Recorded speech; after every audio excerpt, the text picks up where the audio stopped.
Tá com o povo, para você acompanhando e ouvindo a nossa programação, 7h40, estamos com o Dr. Roger, ortopedista do INCAR, tá aqui com a gente hoje e vai falar de um assunto que causa um transtorno muito grande, né? Principalmente, não sei, nas mulheres. Daqui a pouco o Dr. Roger vai falar sobre se nas mulheres ou nos homens mais. Mas é a tal da joanete.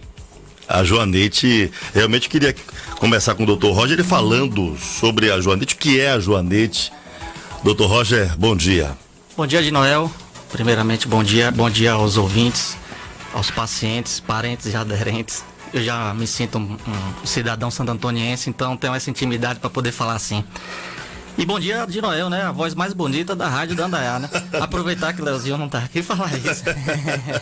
Nem tanto, como diz o pessoal, nem tanto, mestre, nem tanto. Ô, Adinael, me pediram para falar para escolher dois temas, na verdade. Eu escolhi joanete e fascite plantar. Vamos dar uma ênfasezinha à joanete. Aproveitar que você é fisioterapeuta e tem uma polêmicazinha aí entre o cirurgião de pé e o fisioterapeuta. A gente vai falar um pouquinho sobre isso e discutir um pouquinho. E sempre bem com a mente aberta para também ouvir opiniões até de fora também. Quem tiver essa patologia ou alguma dúvida com relação à cirurgia do pé, pode ligar aí, pode perguntar, a gente está aberto para responder. Primeiro, deixa eu me apresentar rapidinho, que o tempo também eu sei que é curto. Eu sou Roger Carneiro, sou ortopedista do Hospital INCAR, faço a parte de cirurgia do pé e tornozelo lá, atendo todas as quartas e quintas, todas as semanas. Então, o tempo aqui é curto, a gente vai poder falar um pouco, explanar um pouco, mas se tiver dúvida, pode comparecer lá às quartas e quintas o dia todo. Durante todo o dia, né? Todo dia, das 8 até tiver paciente, a gente tá atendendo lá. Quarta e quinta. As quartas e quintas. Pronto. Vamos lá. Joanete, cientificamente o nome é Hallux valgo, tá? Tecnicamente, qual é a definição? É uma deformidade do primeiro raio, complexa e tridimensional, podendo ou não atingir os dedos menores. Aí vão me perguntar lá, doutor, o que é isso aí, pelo amor de Deus? Vamos lá, vamos falar o português, vamos falar o santantoniês aqui. O dedão, o hallux, ele faz um desvio em direção ao segundo dedo. Esse desvio é o desvio em valgo. Com isso, forma uma protuberância, um caroço, um nódulo na região medial do dedão do pé, que é o que tecnicamente a gente chama de exostose. É essa exostose, essa protuberância que geralmente leva o paciente ao consultório. Por quê? Porque essa protuberância, quando você calça, quando você veste um calçado, ela dói, ela inflama, ela fica vermelha, ela incomoda, e é isso que geralmente leva o paciente ao consultório. E com relação aos dedos menores, doutor, o segundo, terceiro, quarto e quinto dedo, com o passar do tempo, esse desvio do dedão em direção ao segundo dedo pode provocar algumas alterações nesses outros dedos menores. As mais comuns: o dedão começa a desviar tanto em direção ao segundo que ele vem para baixo do segundo. Então eles se entrelaçam. O segundo fica em cima do primeiro. Na verdade, o primeiro que vai para baixo do segundo. Abaixo do segundo, né? É o que a gente chama de crossfinger.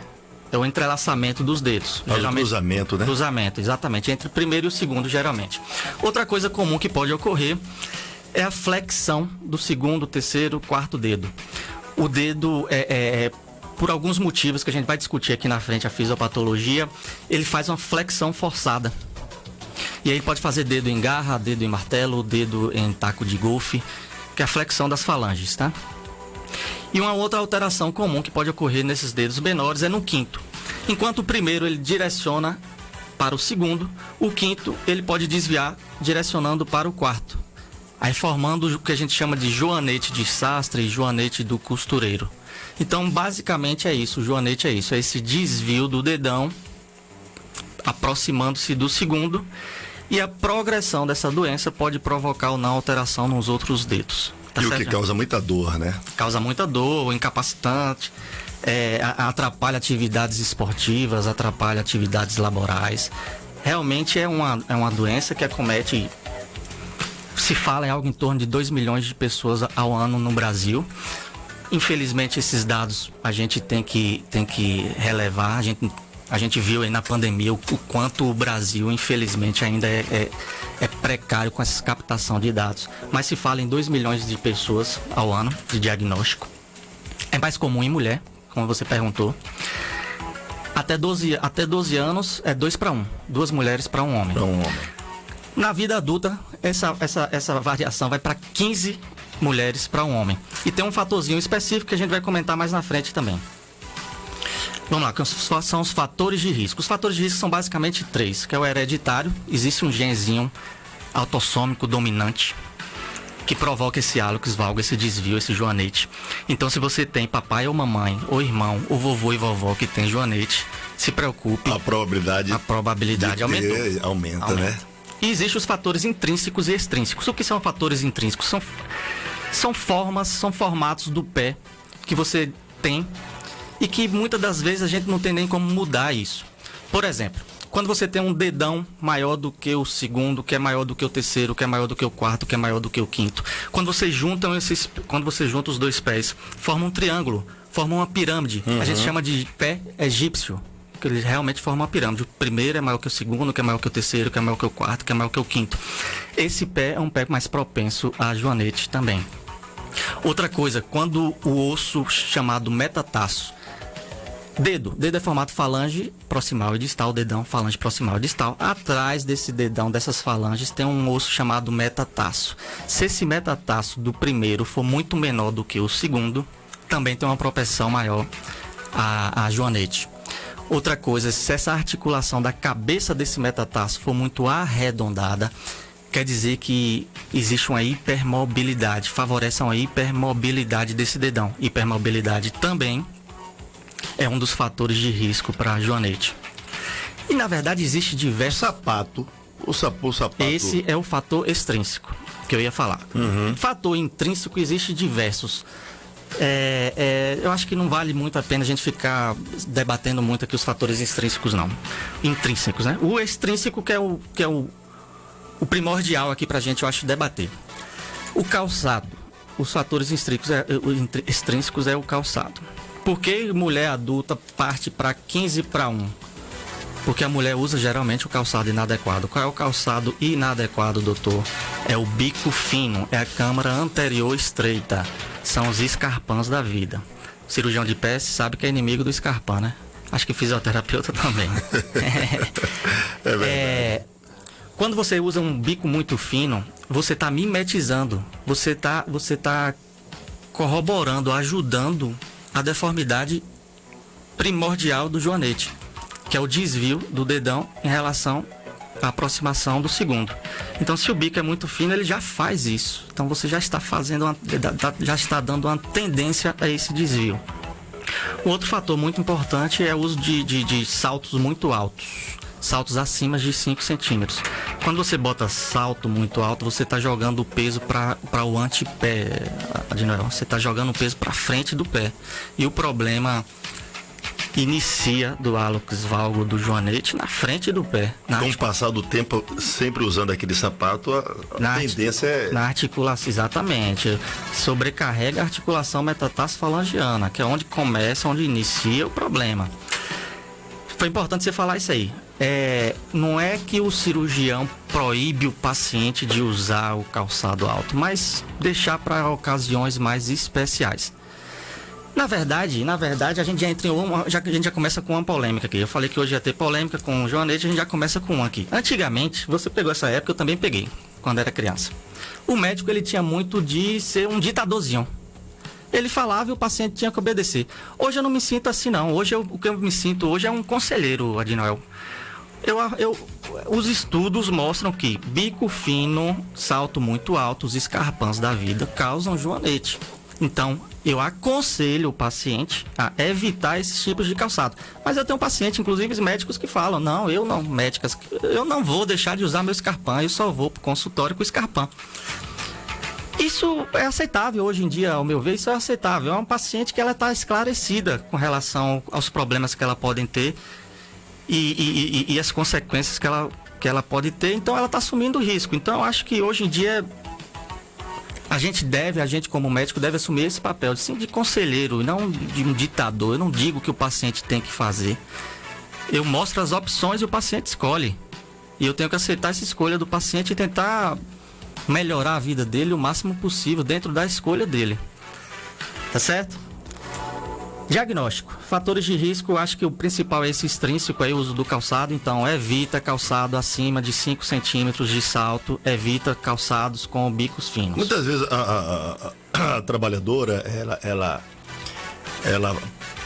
pode usar o sapato para ir, o senhor, assim no caso, né? Ir trabalhar, mas no trabalho mudar o sapato, para não passar muito tempo. Tem gente que gosta, ou a profissão exige, sei lá, que passe esse sapato mais alto, mas assim, ir pro trabalho com o sapato e lá no trabalho tirar o sapato, já ajudaria em alguma coisa? Ajudaria, Ednoel, mas assim, eu acho que a gente começa a fazer muitos empecilhos, a provocar muitos empecilhos. Assim, se o trabalhador tem exigência da empresa de usar sapato alto, muito alto, né?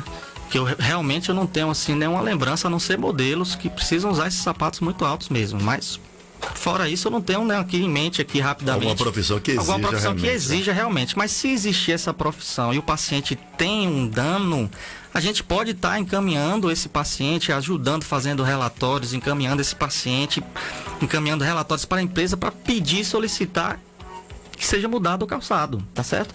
Mas realmente eu não vejo nenhuma profissão que realmente exija esses usos de saltos de 10 centímetros, 15 centímetros constantemente. Não vejo. O que eu avalio aqui de forma muito rápida e momentânea é basicamente o estético mesmo, tá certo?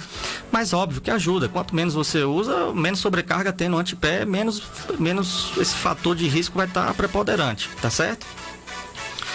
Diagnóstico. O diagnóstico é basicamente clínico, tá? Olhou, bateu o olho, viu, desvio, tem dor, joanete. A gente solicita exames, sim, radiográficos e de ressonância. O radiográfico, na verdade, é mandatório para a gente ver, classificar a doença, para ajudar e guiar no tratamento. A ressonância eu solicito, sim, basicamente para poder ver outras questões, outras partes moles ou até outras patologias adjacentes que eu também já começo a tratar. Como diagnóstico diferencial, existe uma doençazinha que eu sempre falo com meus pacientes no consultório. Tem uma prima irmã do hálux valgo, que é o hálux rígidos. Ele pode fazer exatamente as mesmas deformidades, tanto no dedão quanto nos dedos menores do joanete. Só que ele tem uma diferença muito grande, que é a artrose da articulação metatarsofalangiana. Quando a gente pega nosso dedão e joga para cima, Noel, quando a gente faz a extensão do dedo, do hálux, ele faz extensão em torno de 80 graus. Esses pacientes que têm essa doença chamada hálux rígidos, ele começa a diminuir progressivamente essa extensão. E não é incomum chegar no meu consultório pacientes que têm 10 graus só de extensão, 0 graus de extensão. Então ela pode fazer esse desvio em valgo, ela pode fazer os dedos menores em garra, ela pode fazer o joanete de Sastre. Então eu digo que é uma doença prima e irmã. Não é só prima, não é irmã, porque realmente é bem parecido. Não é incomum vir ao meu consultório pacientes passados por outros ortopedistas que diz que o paciente tem hálux valgo, quando chega a mim é hálux rígidos. Ô doutor, mas se é tão igual assim, o que muda? O hálux rígido é muito mais, com prognóstico muito mais reservado. Por quê? Por mais que eu corrija as deformidades no pé que se apresentam, eu não consigo consertar a artrose que está naquela articulação metatarsofalangiana. Então a artrose ela vai progredir. Então o prognóstico para o hálux rígido é pior. Isso é importante ser dito ao paciente. Isso é importante a gente alinhar as expectativas do paciente no tratamento. Deixa eu aproveitar aqui rapidinho, só mandar um abraço ao doutor Mauro. Tá acompanhando, tô ouvindo, eu tô aqui no WhatsApp com ele aqui. Ele tá dizendo aqui, um abraço pro doutor Roger. Grande abraço, doutor Roger. Mauro, ortopedista, também tá ouvindo a gente agora. Abraço, Mauro. Mauro das facas. Eu chamo ele assim agora. Mauro das facas. Até agora não ganhei nada. É um apaixonado por cutelaria. Eu também sou apaixonado, viu, Adinaldo? É verdade. Vamos lá, tratamento. É aí que entra um pouquinho da nossa polêmica. O joanete, ela é uma doença progressiva. Uma vez dado o start, ela vai sempre progredindo. O desvio, ele sempre vai piorando, Adinaldo. Então, ao meu ver, se o paciente tem dor, e tem o desvio, não tem por que eu tentar um tratamento conservador. Eu vou indicar imediatamente para esse paciente um tratamento cirúrgico. Óbvio que se o paciente não tem teto cirúrgico, óbvio que se o paciente não tem interesse nenhum em operar, a gente vai tentar tratar de outras formas. Espaçadores noturnos, fisioterapia, e aí é que entra a polêmica. Fisioterapeuta, qual é a ação do fisioterapeuta? O fisioterapeuta consegue melhorar a dor dessa exostose, da proeminência? Até que consegue. A dor vai diminuir. Até que consegue, de forma momentânea. E o desvio, ele consegue resolver? Não, ele não consegue resolver. Então, essa é uma das poucas patologias do pé que, chegando ao meu consultório, eu indico direto a cirurgia. A cirurgia. Sem passar por um tratamento dito conservador, que é fisioterapia ou outras alternativas. É uma das poucas patologias do pé. O problema é reverter da fisioterapia. Ele vai diminuir, como o senhor falou, vai diminuir a dor. Agora, reverter. Exatamente. Como é uma doença progressiva, é um desvio progressivo, não vai conseguir reverter esse desvio. Então ele consegue melhorar a inflamação ali do local. Mas o desvio está progredindo, então volta-se a inflamar. Ah, mas eu não vou usar mais calçado fechado. Mas o desvio está aumentando. Vai começar a fazer um dedo sobre o outro, cross finger, vai começar a fazer dedos em garras, o paciente não vai conseguir usar calçado. E outra coisa, se eu opero esse paciente nos estágios iniciais, a técnica que eu uso é muito menos agressiva do que a técnica que eu usaria se ele tiver muito mais deformidade. Então a recuperação do paciente é muito melhor, muito mais fácil. Não vou dizer mais rápida, porque o tempo basicamente é igual, mas é muito mais simples, é muito menos doloroso. Então essa seria uma polêmica que a gente acaba que discute com muitos fisioterapeutas e há uma discordância em alguns momentos. Mas essa é a minha visão. Olha que eu sou um cara que amo cirurgia, mas sou bem conservador com minhas indicações. Mas esse é um caso realmente que não tem muito para onde correr, não. Não tem muito. Às vezes o paciente não quer, eu dou a opção sim de fazer esse tratamento conservador, mas eu sei, e inclusive digo aí isso na consulta, que ele vai voltar para mim. Com 6 meses, com 1 ano, com 2 anos, ele vai voltar. O bom é que ele sempre sabe onde me encontrar. Eu sempre tô lá, às quartas e quintas, sempre no Encar. Tá. Outro pontozinho que eu acho que é o bolo da cereja com relação ao joanete é as formas de tratar o joanete. Antigamente, a gente fazia grandes incisões. 1, 2, 3, às vezes até 4 incisões de 5, 10 centímetros. Antigamente não, ainda se faz muito isso. Só que começou a existir uma coisa de um tempo para cá chamada cirurgia percutânea, em que eu não faço cortes, eu faço pequenas incisões entre 3 e 5 milímetros, são furinhos. E com brocas similares às brocas odontológicas, eu consigo consertar todas essas deformidades, tanto de partes moles quanto ósseas. E o poder de recuperação desses pacientes com essa cirurgia é espetacular. Eu sou um grande entusiasta dessas cirurgias percutâneas que estão surgindo no pé. E a gente está trazendo isso para Santo Antônio, a gente está fazendo isso em Santo Antônio. Já existe alguns pacientes aqui em Santo Antônio e região aí que eu operei com relação a essa técnica e que estão fazendo a propaganda aí, porque realmente é uma coisa extraordinária. Primeiro, porque não tem corte, você então não tem... Como não tem corte, você não tem um grande risco de infecção. O trauma é menor, não, né? Não tem porta de entrada para infecção. Segundo, geralmente isso dá em mulher. E a mulher tem muita questão da estética. Não fica imperceptível. Depois de 2 anos de cirurgia, se você não disser que fez cirurgia para joanete, mostrar a cicatriz não se vê, não se percebe. Um grande problema seria a curva de aprendizado, que realmente é uma curva de aprendizado um pouco mais longa do que a aberta. Felizmente, eu vim de uma escola em que a gente fazia fechada, fazia percutânea. Depois que eu aprendi a fazer a percutânea, que eu fui aprender a fazer a aberta. Então, assim, eu compreendo os colegas um pouco mais velhos que não tiveram essa escola, eles realmente relatam assim, poxa, eu prefiro abrir porque eu tenho garantia do que eu estou fazendo, porque eu estou vendo. Mas eu, operando hoje, eu me sinto muito mais confortável em fazer a percutânea, a fechada, do que a aberta. Porque eu nasci aprendendo isso. É como meu filho, que tem 6 anos, pega o celular, mexe muito melhor do que eu. Ele nasceu na era digital. Eu nasci de uma escola percutânea, então para mim é muito mais confortável. Óbvio que não são todos os pacientes que a gente consegue, mas são quase todos. Ah, mas a deformidade é muito grave. A gente consegue resolver mesmo com a deformidade, mesmo sendo deformidades graves. No caso do cruzamento, tudo. Mesmo sendo deformidades. Peco um pouco com isso, realmente, vou confessar aqui. Mas tem algumas poucas fotos aqui que poderia até demonstrar. Mas peco com isso, eu acho que deveria tirar mais. Porque realmente é uma coisa extraordinária. Eu realmente, meu olho fica brilhando. Quando eu falo de cirurgia percutânea do pé, meu olho brilha. Tá. Com relação à cirurgia, a gente precisa, com os exames, ver a classificação da doença, se é grave, é moderada, ver o que está sendo deformado, para poder agir nessas ações de deformidade, tá, Jonathan? Existem descritas 150 tipos de cirurgias para joanete. Aí, na medicina se fala que ortopedista é um negócio que não sei que não gosta de estudar, né?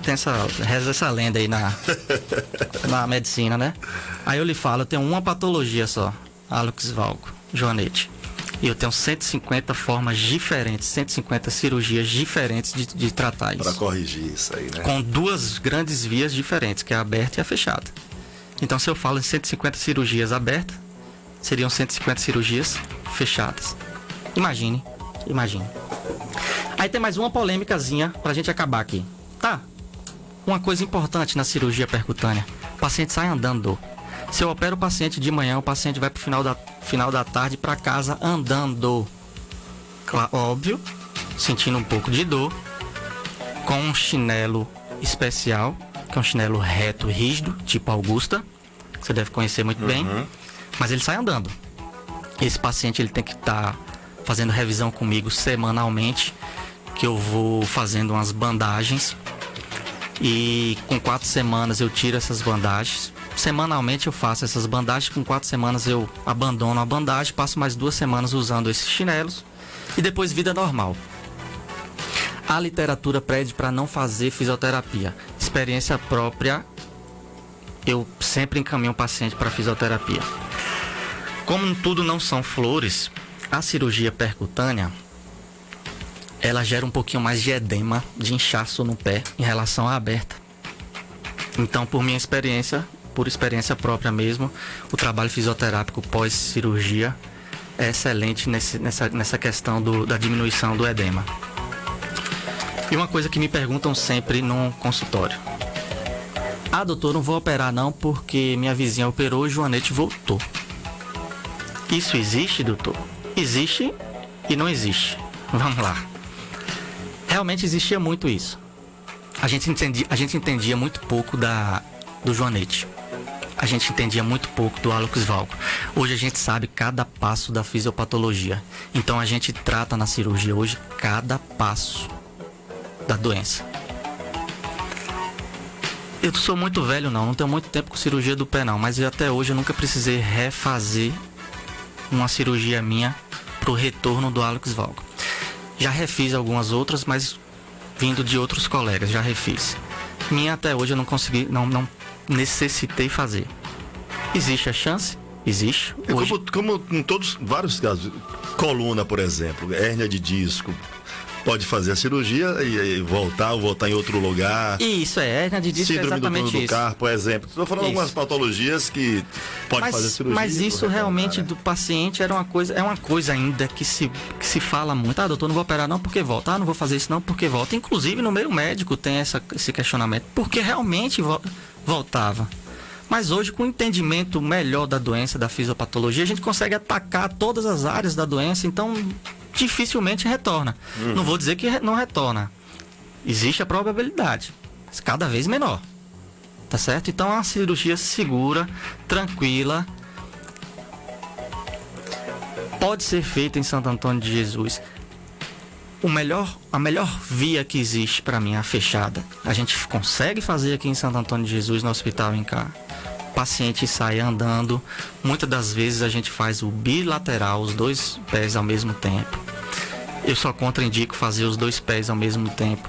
Quando é uma deformidade muito grave, vou ter que mexer muito e o paciente vai ficar acamado. Hoje em dia, cirurgia do pé, a gente está abolindo isso. O paciente opera e vai andar, opera e vai andar.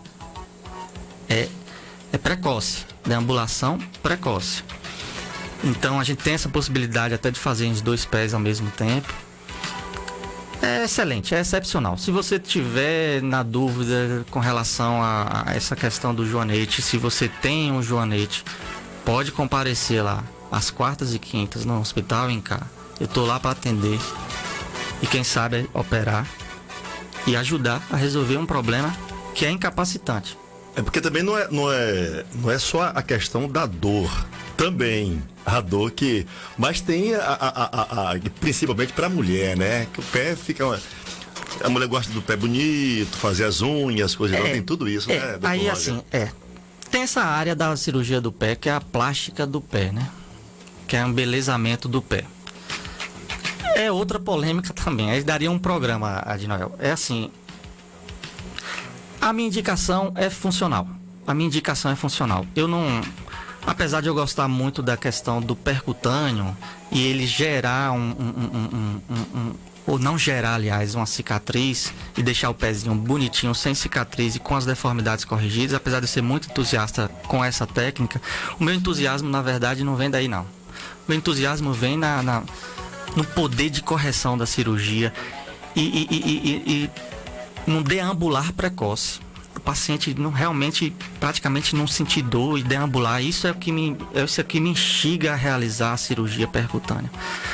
A questão da estética, existe essa corrente, existe essa vertente na cirurgia do pé, da estética, mas é uma área que eu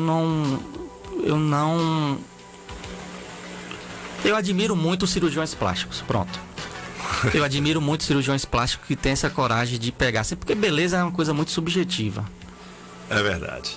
Não é uma coisa. E cirurgião, principalmente ortopedista, é um cara muito realista e objetivo. Resolver o problema. Resolver, né? A gente tem que, exatamente. A gente tem que ser realista e objetivo. Existe essa questão aí da estética subjetiva, existe, mas é uma área que eu não me arrisco a surfar, não. Uhum. Não me arrisco a surfar. Mas de qualquer o joanete, ele deixa o pé assim. Deixa o pé deformado. É melhor ter o pé certinho, coisa. A pisada. Primeiro, porque mesmo que ela não sinta dor, se ela tem um joanete já clássico, realmente, mesmo que ela não sinta dor, esse joanete ele vai progredir. É como a gente falou aqui com relação à polêmica justamente com o fisioterapeuta, ele vai progredir. Então, é uma indicação. Tem joanete, tem dor, cirurgia. Tem joanete e não tem dor, é discutir junto comigo. Eu vou dar os benefícios e os riscos e a gente vai escolher. Eu sou o conselheiro. Não sou o ditadorzinho, eu sou o conselheiro. Tô para ouvir também um paciente. Certo? É isso. Tá vendo que não dá pra falar do fascite? Não, hoje não. A gente vai ter que marcar um outro programa para falar sobre fascite, que é um problema também que causa um transtorno terrível pro paciente, né? Na verdade, a epidemiologia é bem parecida, joanete e fasciite. Na prática clínica, fasciite é muito, muito, muito mais recorrente. Só que é um tema muito mais simples, é um tema muito mais objetivo, sem polêmicas, então acho que dá pra gente marcar assim uma outra hora, tempinho rapidinho, sem problema. Deixa eu aproveitar aqui e mandar um abraço pro meu Carlinhos, da Central Moda, já conversando aqui com o Carlinhos. Um abraço, Carlinhos, obrigado. Meu sogro. É o meu sogro e minha sogra. Do Dr. Roger. O tempo tá corrido, deixa eu mandar 2 abracinhos, já que você mandou um abraço aí. Primeiro eu queria mandar um abraço ao pessoal, os funcionários do INCAR, da emergência, especificamente da ortopedia. Porteiro, pessoal da limpeza, da recepção, os técnicos, os enfermeiros. Não é fácil trabalhar em emergência. É uma carga de estresse muito grande. É verdade. E eles estão lá sempre de sorriso aberto, sempre numa maior simpatia do mundo. Eu adoro aquele povo lá. Então um abraço para vocês. É uma homenagem até para vocês, né? Não é um abraço, é uma homenagem, um reconhecimento. Vocês devem ser mais reconhecidos. E mais um abraçozinho, rapidinho, para minha esposa, que tá grávida. A gente tá esperando um segundo filhinho aí, Benício. E a doutora Fernanda. Doutora Fernanda. E É sempre bom. Eu acho que eu tô no meu melhor momento pessoal. Parabéns, viu? Que bom, acho que eu tô no meu notícia melhor boa. momento pessoal. É isso, transborda e floresce também para os pacientes, para o tratamento, com É certeza. verdade. Tá com o coração alegre, feliz, não tem? Muito feliz. Parabéns pro Dr. Roger e doutora Fernanda Obrigado. também. Obrigado, meu amigo. E o vovô Carlinhos. Carlinhos e Magnólia. Leozinho fala assim, Magnólia, Dona Magnólia. Dr. Roger, obrigado pela Roger Carneiro, atende todos os dias não. Quarta e quinta no Hospital Incá, durante todo o dia. E aí o paciente, só procurar o Dr. Roger lá para resolver esse e outros problemas também, não só esse. Exatamente. A questão do joanite, mas diversos outros problemas também. Precisão de ortopedista, Dr. Roger lá no Incá. Estamos lá presente. Obrigado, meu amigo. Obrigado, meu amigo. Você Valeu. é fera. Obrigado também, grande Dr. Roger.